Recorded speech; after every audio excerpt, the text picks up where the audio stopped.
You're listening to the 95 Podcast from the team at 95 Network, where we host conversations specifically designed to support leaders in small and mid-sized churches.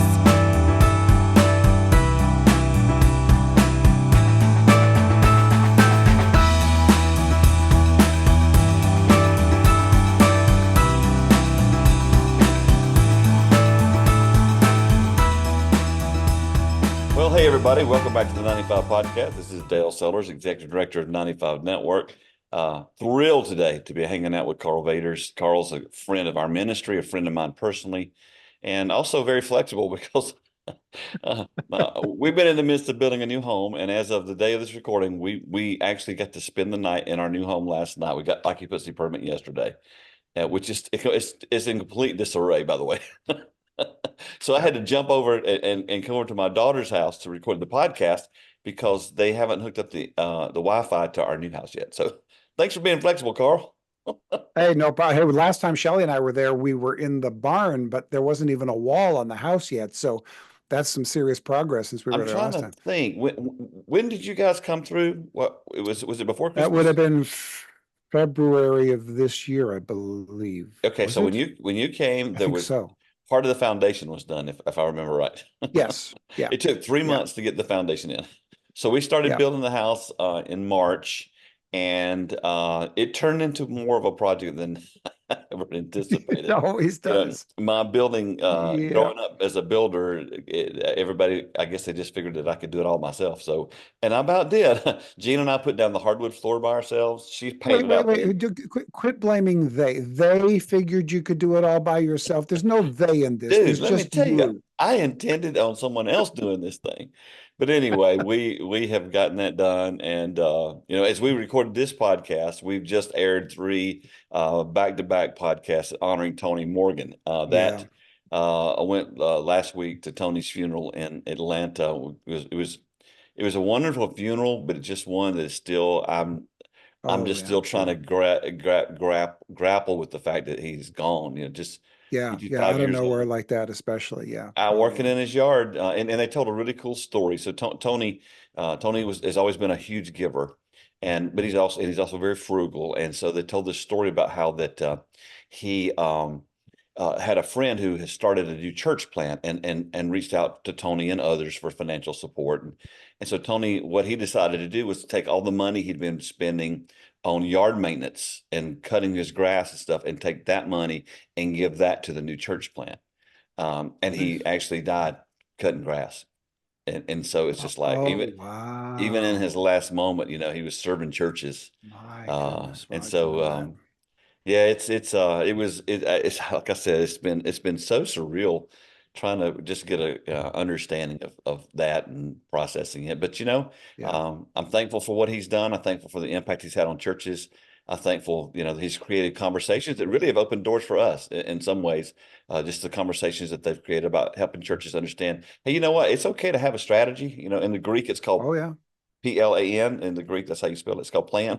It's okay to have that as you develop your church, and you don't have to keep up with anybody else, but you be the church God's called you to be, which is the lead-in to Karl's got a new book out. And Karl's got a really good new book out. In fact, one of my friends said this other day that he was talking about it to me and just said, this is the best one you've done yet. So kudos. Thank you. Thank you. Hopefully we get better as we go along. So that's nice to hear. Yeah. That is true, it's been odd as I've aged. I guess I'm being reflective now, but it's been odd to me to see a lot of pastors who get bitter as they get older instead of better. And it doesn't matter the size of the church, because I know pastors that everyone, if I mention their name, they know who they are, and it's just like they're just mean. So what happened to you, man? The closer you get to Jesus, the more loving you ought to be, is what I think. I know. It seems as we get older, either we get harder or we get softer. And whichever one we've been primarily leaning toward, it kind of ends up coming out as we age. So there you go. Hopefully I'm getting even softer and more tenderhearted toward Jesus and towards others. And then if you do that, you do it for his church. And so I wanted to have you on today just to walk us through the new book. It's called DeSizing the Church. So I just kind of tell us about it, tell us how it came about, and then I want to walk through some specifics in it. Sure, yeah. For about 12 years now, I've been doing the ministry of helping small churches thrive. And Mhm, you and I, ran into each other 7, 8 years or so ago and have become mhm, very close because our ministries intersect, overlap, and bless each other in all kinds mhm. of different ways. As of about 2 years ago, I started really thinking along a new line because I wrote the first four books for small church pastors Mhm. to help small church pastors. And then I go and I speak at conferences. And in conference after conference after conference, we end up having these tearful, I mean, literally tears flowing conversations at the book table or between sessions from pastors who feel for the first time they've been seen and acknowledged that their small church isn't a failure. Retired pastors who are saying, until I attended this conference, I thought I had retired as a failure in ministry because Mhm. my church didn't get big. And you've helped me realize that I was successful in faithfully obeying what Jesus called me to do. And I started using the expression with Shelley, I feel like we're pulling bodies out of the river here. Every time we go to a conference, we're pulling more bodies out of the river. And then a couple of years ago, I thought, you know what? I'm going to keep pulling bodies out of the river if I can, but how about I go upstream and see who's tossing the bodies in? That's good. Yeah, That's real good. that was that was kind of my thought was, okay, maybe we can, if we can stop them from being tossed in, maybe that would be even better than just hauling them out at the end. So I thought, okay, let me do this. And my first thought was, let me do a deep dive into the church growth movement and to see what's really going on there. And if we've been blaming it too much, if we've been blaming it too little, if we've been seeing it accurately or not accurately, is there something to find in that that would help us understand how we got to this point where we're so obsessed with bigness Mhm. that we're discouraging the faithful small church pastor, which is where so much of yours and my ministry comes from. So that's the genesis of creating the book. Keeping them from throwing the bodies in upstream. I'm still sitting thinking about that because that's kind of what we do. And I don't know what you're seeing because I know you travel even more than I do. But it seems to me like our conferences are not being attended as well as they used to be. It just seems like pastors have just kind of gotten, I don't know if they're discouraged or done or they are just not sure what they want to do anymore. What are you seeing? Yeah, I'm seeing the same thing as well. And in DeSizing, I walk through this process. I've noticed in my lifetime, I'm old enough now to have had some perspective on life. Hopefully I'll add some wisdom to that perspective, but I definitely have the Best in the perspective next because of, decade. yeah, that's the next. So I'm hoping to get a jump on that now if I can. And as I was contemplating these recent changes, here's how it laid out for me. I have seen three very definitive but overlapping approaches to church growth and leadership in my lifetime. I'm a Yeah. preacher's kid, so I've been around the church literally for 65 years. Okay, Yep. that's how old I am. And for the first 20 years, so in the 1960s and the 1970s, is what I call the revivalist decade. Mhm. So if you talked to an average pastor in the 60s or 70s, they were saying, what does your church need? What is it you're working on? Revival, revival, revival. That was the key word that everybody used at the time. And then in the 80s, 90s, and O's, it shifted from revivalism to methodology. And all of a sudden, all of the church growth books came in, and those came alongside business books. Yeah. So it wasn't just simply from the church, but we were now reading business books by Good to Great and the strengthening the leader within you. And it was all about leadership. It was all about methodology. And what happened during that season was we discovered a whole bunch of new methods and ideas. Your friend Tony Morgan, a part Yes. of that, great ideas, great thoughts, great methods, and I learned a great deal from that. But I think 30 years of that has kind of just worn us out. I know for me, I was at a conference not long ago where the speaker talked about a conversation he had recently with a billionaire. And here's the principles that this billionaire taught me about how he built his business. And now we're going to apply it to the church. And Mhm. everybody's eyes in the room just glazed over. It's like, Here we really? I go mean, again. a bunch of pastors and we're going to learn a lesson from a billionaire. Like, Mhm. okay, now maybe 15, 20, 30 years ago, I would have thought, okay, maybe we can learn. But I feel like one, I've learned all I really need to learn from there. No, I'm not an expert. I'm not going to become a billionaire. But because two, that's not my goal. Yeah. So there's only so much that I can take from that I can apply to it. And I think we've kind of topped out on that. So I think that's where some of the not wanting to go to a conference comes from is Methodology isn't going to fix the problems that we're in right now. So we've gone from the revivalist era to the methodology era, and now we're in what I call the activism era. The teens and the 20s, and I think into the 30s, we're into the activism era. So that now, where is it that everybody's emphasizing? What are the conversations and the arguments about now? You got to get your base up.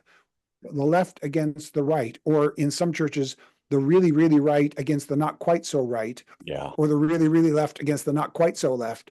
And if each of them can just get their base support up, then that'll be good. So, but the thing is, all three of those are numbers based. So in the revivalist era, it was how many people can we get in the church. In the management era, it was how big can the church become in total. And in the activist era, it's now how big is our base. And quite often you'll even hear, well, this candidate's crowds was bigger than that candidate's crowds. Like, who cares the size of the crowd? Tell me about the content of what they're talking about. So that, I believe, is part of what's happening when most of the conferences that we're still running are built on the methodology era, and we're tired of it. It's done. And the answer, though, isn't to jump onto the activist bandwagon. That's not where the answer is going to be either. So I think there's right now searching and wondering, what do we do instead of that? And the last third of DeSizing, I try to walk into some answers which we can get into. But I think that's a big part of where we are now. Yeah, because I think that's exactly where we are. In fact, as we talked about, mentioning Tony, one of the impacts that Tony had in my life was he actually was the person who asked, I talked with, that helped me write the book Stalled, because I was talking with Tony, and it was the first time I'd ever reached this point in my life. I said, I just feel like a complete failure. I feel like Jesus is mad at me because I didn't build a mega church. I did all the methods they told us. I did what Hybel said, or what John Maxwell said, or what Fuller said, or all those people, and it didn't work for me. And so I found myself just feeling like a failure because I didn't build a mega church or even a large church. And I tried to do all those things that they said to do. And as I was talking to Tony, I just said, I thought I'd be there by now. And again, that's what was the springboard for writing the book Stalled. So I guess I'm kind of still in that same place where I'm looking for these answers you have to offer, because I feel like a lot of folks are like, okay, we went through that one era, it had its highs, it had its lows. We've gone through this last era, it had its highs and its lows. And what I am seeing is, because people aren't seeing what to do beyond activism, they don't know what to do. And as you know, what pastors will typically do is, if you don't know what to do, you just do what you've always done. And it's not working. So I'm so thankful that you've written this book. I'm especially excited about hearing some of the solutions you have. Do you want to go ahead and break down the first couple sections before we go into the solutions? How would be the best way to talk through the podcast where we get the most benefit in our short time together? Yeah, there are 4 parts to the book, but the primary thrust of it really goes in 3 ways. One, it's four ways. First of all, why is bigness a problem? Where are we? What is our current situation? 2, where did this come from? How do we get obsessed with bigness? 3, why is bigness a problem? And then 4, what are some solutions on our way out? So walk us through it. Those are okay. So part number 1 is, again, when I'm looking at it and going, I want to go up the river, see who's tossing the bodies in. And I begin to discover that, I've known this because this has been part of my ministry now for the last 15 years, is this obsession with having to get bigger year over year has become a weight on people. There are some people who are numbers oriented, and the idea that I've got to get bigger next year from this year somehow seems to inspire them. But I think that's a much smaller percentage of people than we realize. And everybody who's inspired by aiming for bigger numbers next year thinks that everybody else should be inspired by getting bigger next year over this year. But I think the vast majority of people, that's more of a burden than it is an inspiration. It was on me. Yeah, it absolutely was on me. So I start looking at it and going, where did this come from? Because this obsession with size doesn't come from nowhere. It has to, everything comes from somewhere. And so as I looked at it and saw it through, the revivalist lens, and then the management lens, and now the activist lens, most of it came, I think, out of it didn't come from the management era, but I think it was it was the primary focus of the management era. How do we get our numbers up in this area from year to year? And it began as attendance, and then it began as percentages. How many are in small groups compared to your overall size? And then it broke down to finances, and how much is your missions budget, and that shows you how important missions is to you, that kind of a thing. Yep. But it was all numbers based. So it didn't come from nowhere. It had to have come from somewhere. So the first part of the book is basically, let's not assume that becoming bigger year to year is an automatic human trait. And let's not assume that it's a biblical trait, because it's not. If nobody takes a neutral, well, nobody can take a neutral reading of scripture, but supposing you could, nobody would take a neutral reading of scripture for the first time, get to the end, close the book and go, oh, it's all about getting more people in the room to hear me. That's what this is all about. You can impose that onto the text, as we do with just about everything, but you cannot receive that from the text. So it comes from somewhere other than the Bible. Yeah. I want to know where. Well, then we get to part number 2. There we go. I figured I'd at least breathe for a moment to give you a chance to catch up or ask a question. So that's the first part of it. Let's propose this challenge. It's just, as you talked us through, I'm literally living. I'm just reliving my life over the last 30 years, because for those who have not heard, I was pastor of a small church for 12 years, and it grew from 30 to 300 to 150 because we had a terrible split, and we never recovered from it. And, I ended up getting so stressed out. I had heart surgery at 53 years old. And a lot of it was because of just feeling like I don't know what to do. And I met a gentleman. I used to work at a Christian radio station, and our general manager used to say this all of the time. And I didn't understand it as much when he was saying it as I understand it now. But he said, you can't sustain hype. And when you're numbers oriented and you're crowd oriented and it ain't happening like you want it to happen, what you do is you begin to hype things up, and and that may work for a little bit, but the thing is, it wears out your people, it wears out your volunteers, and honestly, it wears you out, because I don't care what you do this week. You bring Karl Vaters in for 3 weeks in a row to speak at your church, your people are going to get bored and go, oh, we've heard him, what's next? And that wears you out. And so I lived that for a long time, where it just, man, I was, my whole paradigm was off. My whole understanding of what Jesus had called me to do. And again, I want to be fair too, Karl. I'm very evangelistic. I grew up in a Southern Baptist church, and so it's about winning people to Jesus. And I had some very unhealthy understandings of what that meant. That that God wanted me to save my whole high school, and that anybody I ever met I had to lead them to Jesus. And I was well balanced. But it came from a pure spot, is what I'm trying to say. It was not. I wasn't just wanting to be big for the sake of being big. I thought that's what we were supposed to be doing. Yeah. You and me both. People sometimes want to reverse engineer this and say, well, it was out of jealousy or it was out of ego. And I'm not saying those things aren't there or I couldn't be there. Obviously, I am fully capable of having an ego and being jealous. Yeah. But that was not the conscious thing that was happening inside of me. It was, I want to reach people for Jesus. And all of these people who are teaching leadership right now in the 80s, 90s, and O's are telling me that the way to do that is to adapt this management method. And if you're not getting bigger year to year, all healthy things grow. Therefore, if you're not growing, you must not be healthy. It was a true desire. It was a true desire to obey Jesus, but by doing it through unhealthy means, I think. Dude, I have heard and said, because it came from the 80s, all healthy things grow. Healthy things grow. And I'm going, well, I guess my church isn't healthy because it's not growing. Well, I recently had the opportunity to serve some churches in Iowa. And I ran into a pastor who said, don't you come in our church and say healthy things grow. He said, because unhealthy things grow too. And he gave me the whole perspective of cancer grows, a blight on your crops grow. So he said, and so I'm like, wow, you just completely diffused that whole concept. Because I used to feel guilt. Again, I was so weighed down with guilt. I felt so guilty because I'm going, well, I guess my church isn't healthy because it's not growing like that. And here's the thing, Karl, maybe you can speak to this. I didn't know what the number was. When I say we weren't growing, I had a pastor ask me one time. He said, Dale, he said, what's it going to take for you to feel satisfied? And I said, I don't know. That's what the subtitle of my book is. I thought I'd be there by now. I didn't know where there was. Have you seen that too? Oh, absolutely. You're reminding me. There's a line from the Simpsons TV show when what's his name? The rich guy who runs the town. All of a sudden, I can't remember his name. Anyway, he's looking out at all that he surveys, and he's dominant over everything. And he looks at his assistant. And he goes, "You know what? I'd give it all up for just a little more." I mean, how brilliant is that?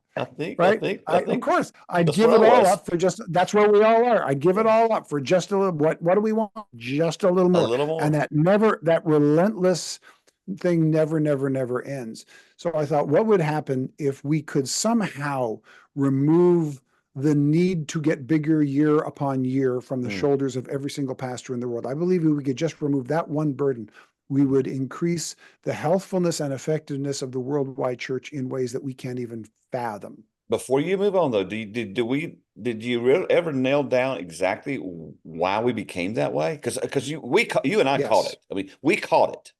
It was what was already happening. What was the seedbed of it? What was the foundation? Okay.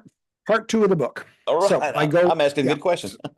Yeah, you are. This gets us to part 2. So I thought, okay, let's take a look at the church growth movement, because I knew the basic outlines of it, but I wanted to research it a little more deeply.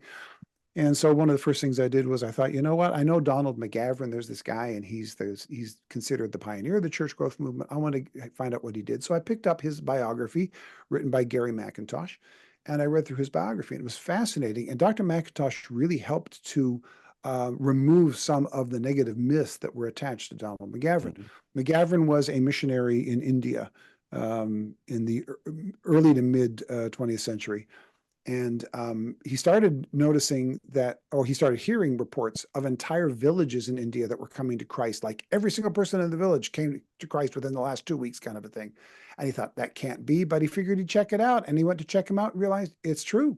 I mean, entire groups are coming to Jesus. And he thought, I want to figure out what's happening here so that maybe there are principles beneath this that we can learn from to help the church to, So he started studying this, and then he retired, and on his way home to the U.S. after retiring, he heard that similar things were happening in some nations in Africa. So he studied there, came home and wrote his book, and his book was called The Bridges of God, which came out in the mid 1960s. And it is the first church growth book ever. It's literally the first place where the term church growth ever appears in print. Wow. So he literally created the term. Okay. Wow. And his premise was, how do people movements come to Christ? He then, a few years later, started the Church Growth Institute at Fuller. And for the first 7 years, he would not allow American pastors to attend his classes. Now, you can't just say no American pastors allowed. People get upset at that. Yeah. So what he did was he had 3 requirements. 1, you have to have had foreign missionary experience. 2, you have to be adept at a second language other than your own. And 3, you have to actually prove an expertise in an indigenous people group outside of your own. And when you put those 3 requirements on students, you get rid of 99.9% of American pastors, including me, for all 3. Okay?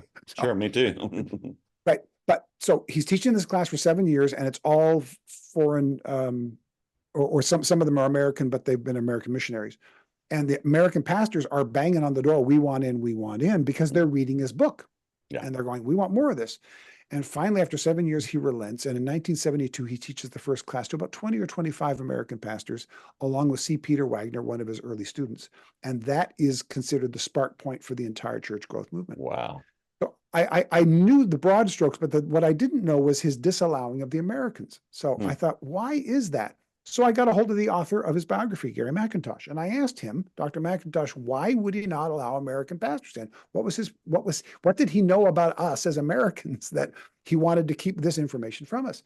Yeah. And I'll use my term now, not Gary McIntosh's term, but essentially what Dr. McIntosh told me was he figured if we got a hold of this, we'd turn it into a big church contest. Mm-hmm. He nailed it. He was right. He nailed it. Yep. And that wasn't his point. His point was not bigger churches. His point was, how do we increase Christians as a percentage of the population? And he didn't care if the churches were big or small churches were multiplying, but we've superimposed that idealism onto him, and that wasn't where it came from. So It turns out there wasn't one church growth stream, there were 2. One was the McGavran stream, which is the one that anybody who studies church growth sees. The invisible one, and the much bigger one that both preceded it and overwhelmed it, was the American stream. And the American church growth stream. So then I started asking, so why are Americans so susceptible to this? And it actually goes back to unintended consequences of our best ideas. And by best ideas, I mean like the First Amendment to the Constitution, freedom of religion, freedom of speech, freedom of assembly, freedom of the press. These are our best ideas by a long shot, right? They're just astonishingly great. And yet, if you're going to have freedom of religion, the positives are you don't have a state-sponsored church, so the state is not going to persecute you for worshiping what they don't want you to worship, which is what the problem was in Europe that they left a couple hundred years before that, right? So the people who penned the document were like, okay, we don't want what we had in Europe where the state sponsors the church and the state you'll be in trouble if you're not in the state-sponsored church. But the other side of that is in Europe where you had a state-sponsored church, when the state sponsors the church, the state pays for the church. So when the state would collect taxes from the people, they'd also collect tithes. You had 100% tithing of the entire population base in Europe. Wow. Right? So you look around at all these cathedrals. Where did all these great cathedrals come from? They were paid by the government because the government collected tithes along with taxes and everybody had to tithe. So in America, you come here, there's no state-sponsored church. Good idea. But if the state ain't sponsoring it, the state ain't paying for it. That's right. So in America now, you have to raise your own funds, which means anybody who can get a bigger crowd can get a bigger offering, can build a bigger church, can be seen as a greater success. Yeah. And that's where it comes from. So you end up with First Great Awakening, Second Great Awakening, and it particularly begins with a man named Charles Finney, who didn't just do great things for God and he did, a great man of God who did great things for God, but he also for the first time started writing about the methods by which we do this. It was Finney, huh? Growing a bigger crowd as a method. Started with Finney, it then went to folks like Moody and Billy Sunday and so on. And so you got this American stream, and the primary difference between the McGavran stream and the American stream, as written by Gary McIntosh in his biography, is the McGavran stream wants to find underlying principles and describe to us how to do this. Yeah. Whereas the American stream gets the pastor of the biggest church in town on stage to describe how I did this. Yes. And then we're supposed to duplicate what one church did rather than underlying principles from a whole bunch of places. And those two streams came in conflict. So our obsession with bigness came from as an unintended consequence of all these other good things, the entrepreneurial pastor. And again, entrepreneurialism is not a problem, but the idea that somehow the pastor who gets the bigger crowd is the better pastor is a problem. And I imagine that was all paralleling things that were going on in the culture of America at the time as well, because there was a lot of growth in lots of other areas. And so it all just kind of, the lines got blurred, I guess is a good way to say it. Yeah, the conquering of the frontier. I wrote an entire chapter on the rise of the suburbs. I never thought as a pastor I'd write a chapter about the rise of the suburbs, but it is so integral to our understanding of church growth. Real quick on it, when you imagine a megachurch, what do you see in your mind? You probably see a huge campus surrounded by a massive parking lot in a wealthy suburb outside of a large city. Yep. Why? Because that's where they came from. Without the suburbs, we would not have the modern day megachurch because you wouldn't have the space for it. Yep. But here's the deal. The modern megachurch, a lot of it is designed on the principles to draw people that were used to draw people to the mall. That's right. So if you have a facility that's based on the principles learned from shopping at the mall, then congregations start feeling like consumers. And this is all unintentional, but it's part of what we need. And this is my premise is this. My premise is not that the church growth movement was bad. It was not. I've got an entire chapter on all the great stuff that we got out of the church growth movement. My premise is that we've now had enough of it that we can look back at with some objectivity and see some of the unintended negative consequences so we can deal with those. I just think the lines got blurred. It was like, okay, because again, for me, the underlying thing was, well, I just want to reach people for Jesus. And then you have all these people who are building these huge churches, and that stuff hadn't happened that much before then. There were a few churches, in the 50s and beyond that were mega churches before that term came along. But as a general rule, it wasn't, take what I've packaged, and if you plug this in, it'll work. It's been the whole plug and play mentality didn't exist. Well, let's do this. Let's take a quick break, and when we come back, I want to go into the next chapter or the next section, if we would. So a short break, we'll be right back. Back here with Karl Vaters talking about his book, DeSizing the Church. And for me, this is just It's like a history lesson of my own life. Because as you get old, as you said, we said at one point in the podcast, as you get older, you get more reflective. You hopefully you get a wiser. But I just look at it, I was such a mess in my 40s and 50s in ministry. And it came from it started off with this sincere desire just to reach people for Jesus. And then it switched into, well, Dale, you're just a failure because you're not reaching enough people. But we just discussed how we kind of got to that point. What's the next section? What do we roll to next after we cover what we just did? The next section of the book is about why is this a problem? Shouldn't we want to get bigger year after year? Why is an obsession with bigness a problem? And I go through several things, but probably the most obvious and visible one is a chapter that I wrote. I wrote a chapter, and the title of it is Inevitable: Why the Christian Celebrity Culture Guarantees Moral Failure. I can't wait to hear about this. That's a strong sentence. I wrote it down and I thought, okay, can I stand behind that sentence enough to actually make it a chapter title? And I did. I think you can. Literally, I won't go into any kind of names, but I just saw this past week where a pastor of a huge mega church just lost his church last week for a moral failure. Yep. He's 73 years old. How do you do that at 73 years old? What goes on inside us? So I'm expecting you to tell me now. Yeah, exactly. Well, first of all, I want to make sure that nobody who's listening misheard the sentence. I'm not saying that becoming a celebrity as a Christian guarantees that you will fail morally, but the Christian celebrity culture guarantees an increase in moral failure. And the moral failure can happen in a small church that's buying into the celebrity culture, or in a mega church that's buying into the celebrity culture. It's not about size. Nope. It's about ego. And very, very quick kind of overview of it is this: when you build high stages and put bright lights on them and give someone a large microphone, then you attract people who want to stand on a high stage under bright lights holding a big microphone. Yes. And that's what narcissists are attracted to. Yes. So we're creating a narcissist magnet. That's dead on. That's dead on. Yeah. And now with the online church, our growth is literally unlimited. Yeah. Our obsession with growth used to be at least limited by the physicality of how many people can get here and where can they park.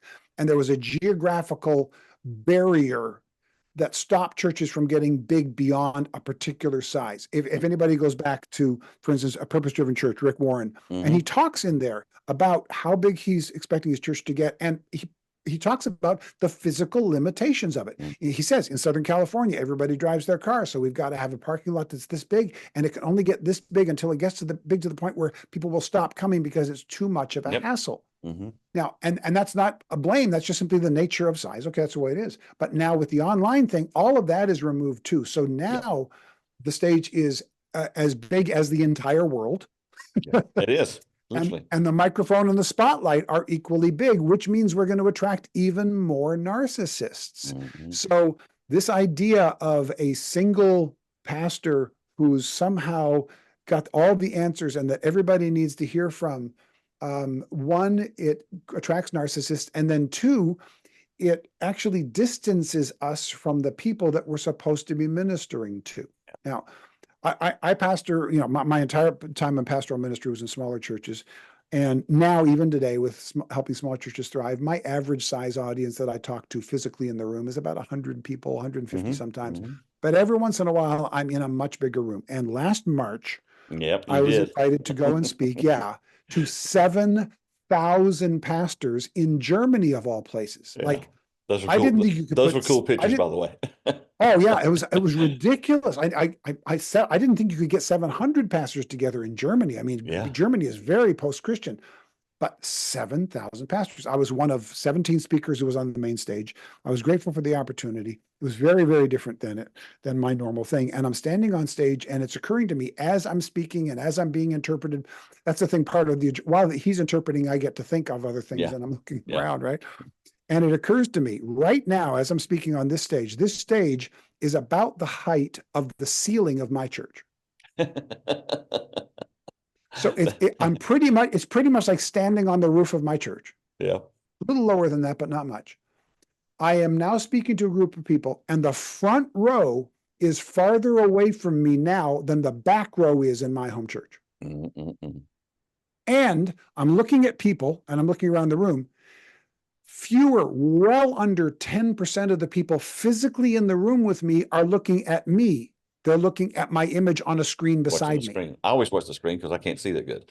Yeah, absolutely. And me too. When I go, I did exactly later on for the other speakers, same Yeah. thing. I'm not looking at them. I'm looking at the screen. I'm too far Mhm. back. So all of those things are creating physical distance. I'm physically that much higher than them. I'm physically that far away from them. And there's this, what they call asynchronous communication, where I'm talking to them, but they're not even looking directly at me. And there's a disconnect there. And all of that creates an emotional disconnect and a relational disconnect. And I did that just once. I've done that maybe 3 or 4 times in my entire life, where I've spoken to over 1,000 people and had a similar experience. But if you're doing that every single Sunday, I'm not saying it's bad, but I'm saying be aware of the negative side effects of that. Yep. You have a disconnect. And I believe that disconnect can often provide cover for sins that then can very easily stay hidden because people don't really know you. And if you don't bring people into your life who do know you and can call you on your stuff, you're putting yourself in a very dangerous position. Absolutely. Absolutely. It feeds. I remember so many times I've had opportunities to speak because, we traveled on the road and all this stuff. And I always wanted to be on the floor. I always wanted to be where the people were. I didn't, I don't like being that far away. And I think what happens is you just forget that people are there, and I think what's happened to us, and you may even address this, but discipleship seems to be a thing that fell by the wayside, because it's relational, in these movements. And it's like, there's no one-on-one, there's no connection. It's just, we're machine. And I think those days are rapidly coming to an end. People are definitely disillusioned with it. Yeah. And real quick, I'm just relating that big experience, but it happens in small churches too. When I came to my church 31 years ago, I walked into a very small sanctuary. It's still there. It's still very small. And as I looked on the stage, I saw kneeling benches on the floor, communion table in front of it, one of the biggest, ugliest pulpits that I've ever seen in my life. And I realized if I stand there on Sunday, I have several pieces of big furniture between me and a congregation that's only sitting a few feet away from me. Yeah. And that creates a literal wall between me and them, that then becomes a spiritual and emotional wall between me and them. So before my first Sunday, I hauled all of that furniture out. I brought in a simple music stand for my notes, and I physically stepped forward as far as I could on the platform, so that I was sending them the message, we are together in this, we are close on this. And it created an emotional closeness. It created an idea that we're in this together, rather than that somehow I'm a separate entity from you. There are certain things that, I'm still on a stage, I'm still have lights on me, and I still have a microphone. So I'm not getting rid of any of those things, but I'm trying to reduce the distance that they create as much as humanly possible. And I think the desire to do that is healthy. And I think the desire to push yourself back away and have walls between you and the congregation is unhealthy in any size church. Let's just go down the rabbit hole since we're already here. Okay. So even the way we do church in America, it's very hard to find in the Bible. Oh, it's not there. It's not there. Yeah. Where someone stands up and lectures every week. Do you not think maybe what's happening is God's getting us back to a point to where we do it the way he intended for us to do it? Because Ephesians 4, it's like pastoring and leading the church is not complicated. It's simple. Because in Ephesians 4, he tells us exactly what to do, to equip saints to do ministry. And we don't do that. And so if we don't do that, we create our own thing. What are you thinking about that? No, I completely agree. And I think we need, part of leadership is, I call it bungee cord leadership in Small Church Essentials. Yeah. You have to lead like you've got a bungee cord connected between you and the people that you're leading. If it goes slack, if you're just too close, and if you're not doing anything, it goes slack and it's not leadership. You're just hanging out with people. But if you go too far ahead and the bungee cord gets too taut, it snaps or breaks and people get hurt. Yep. And so there's this middle ground of where you're out just enough to create some tension, but not so much tension that it causes damage. Yeah. And so on this idea of platform, I agree. I think the church would be healthier if we were looked more like the early New Testament church, where it was more conversation. I think, where we're gathering in people's homes, that would be healthier. I'm saying all of that, and I've literally never attended a house church in my life and have no desire to do one, because I like the comfort of an anonymous third space, but I have to acknowledge that's because of my culture. It's because of how I was raised. Sure. So I do think we need to get there. And I think over the next generation or two, I think the house church, the small church, the conversational church has to become more a part of the normal way we do church.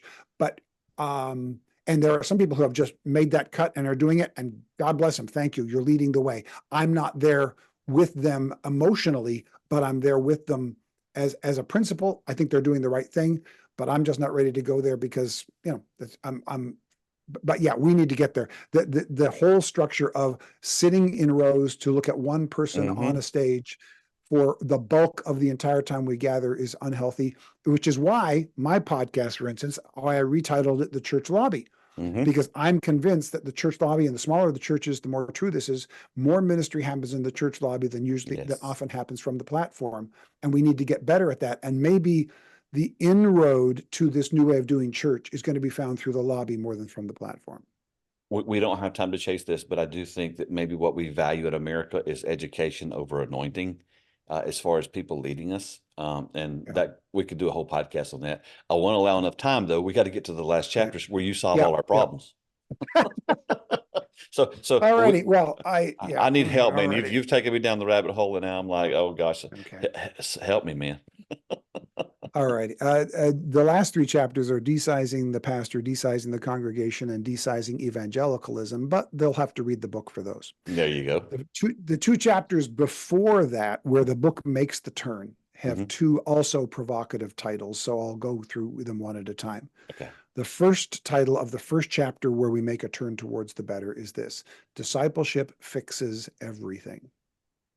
I agree. So I wrote that down as I was writing the book, and then I had to pause and look at that and, okay, do I believe that? Because one of the great things about writing is if you write something stupid, you can just not print or publish.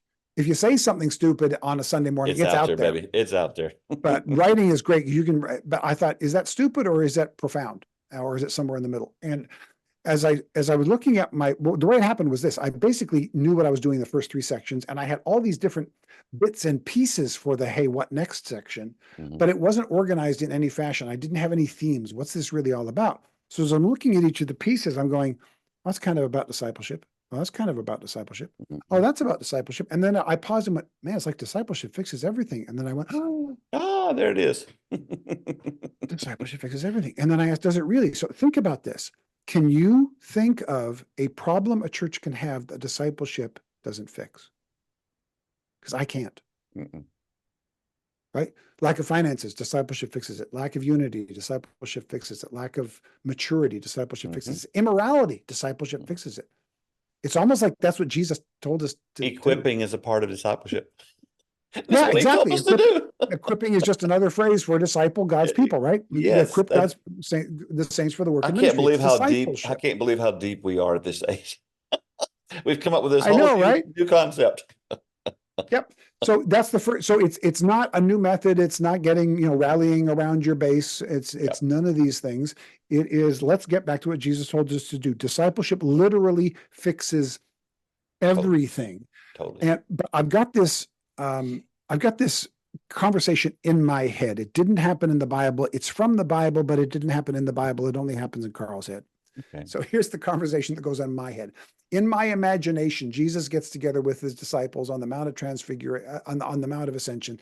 He's about to ascend into heaven. He says, okay, before I go, everybody gather around. Okay, we'll all huddle. And I just want quick notes on everything that we're going to do, right?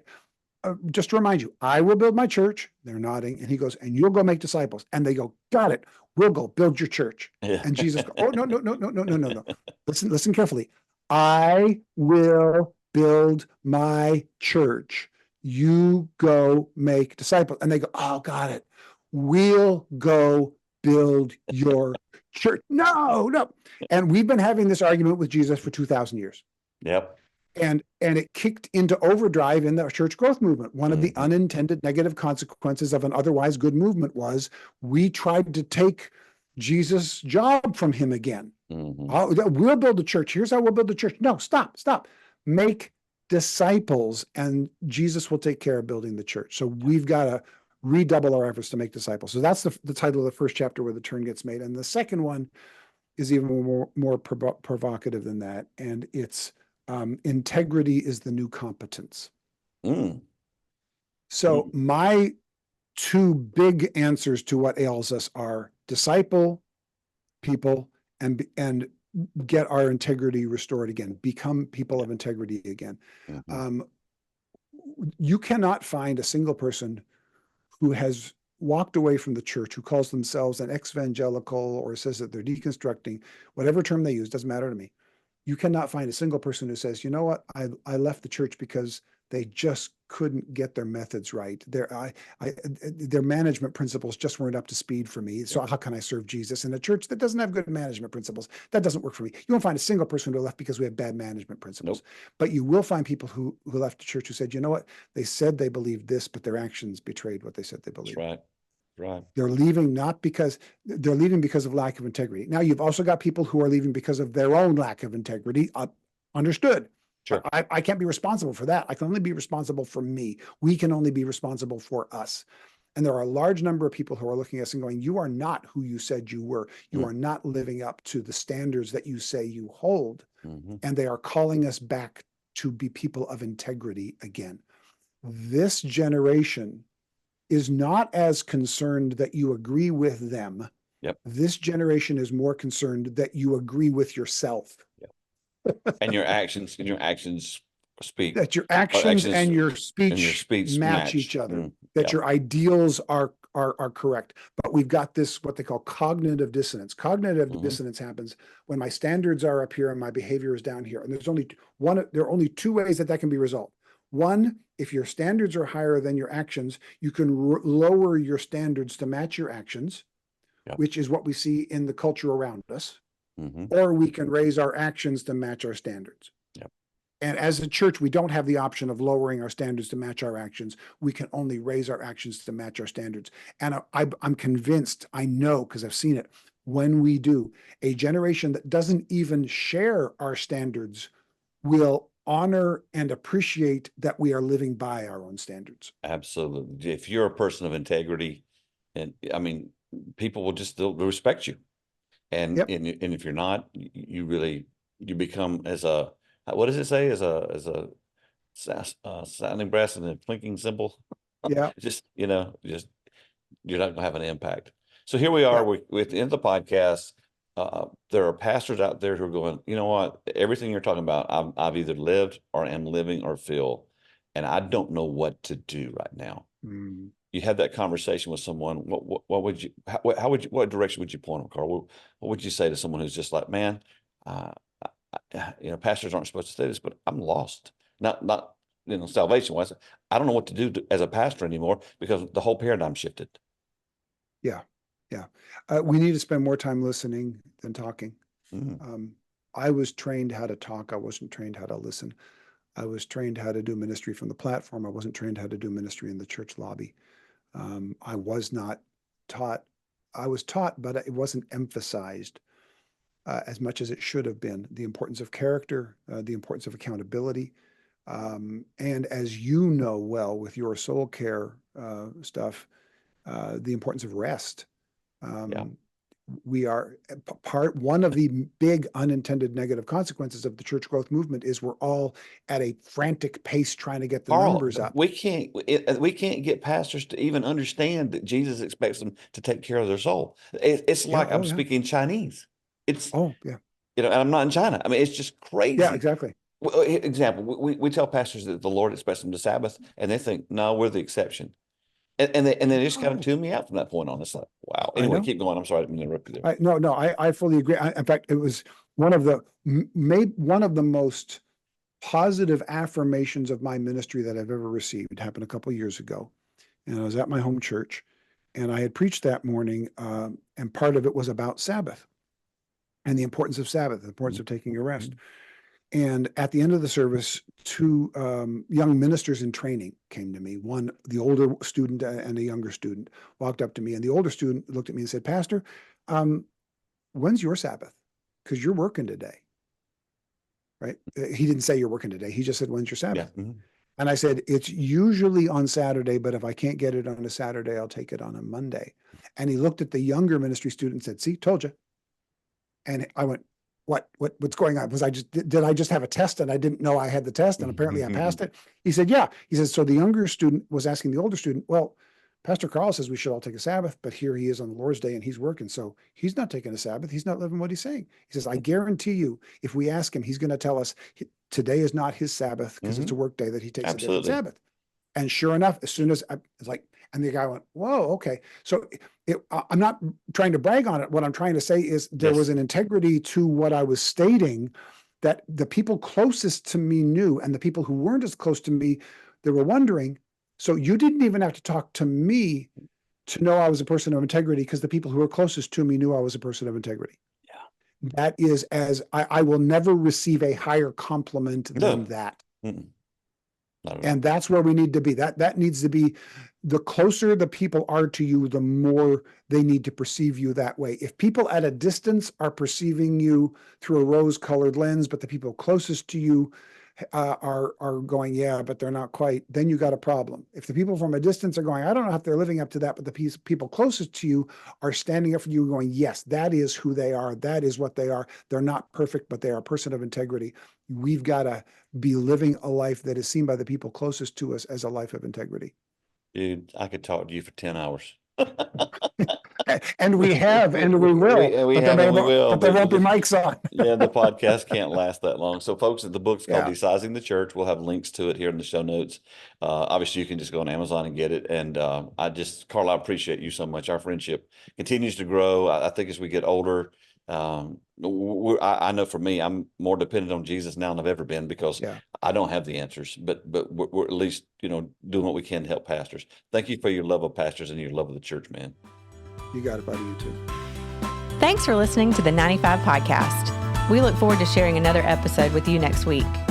In the meantime, visit our website at 95network.org. The website is loaded with great resources created for small and mid-sized church leaders. Until next time, have a great week.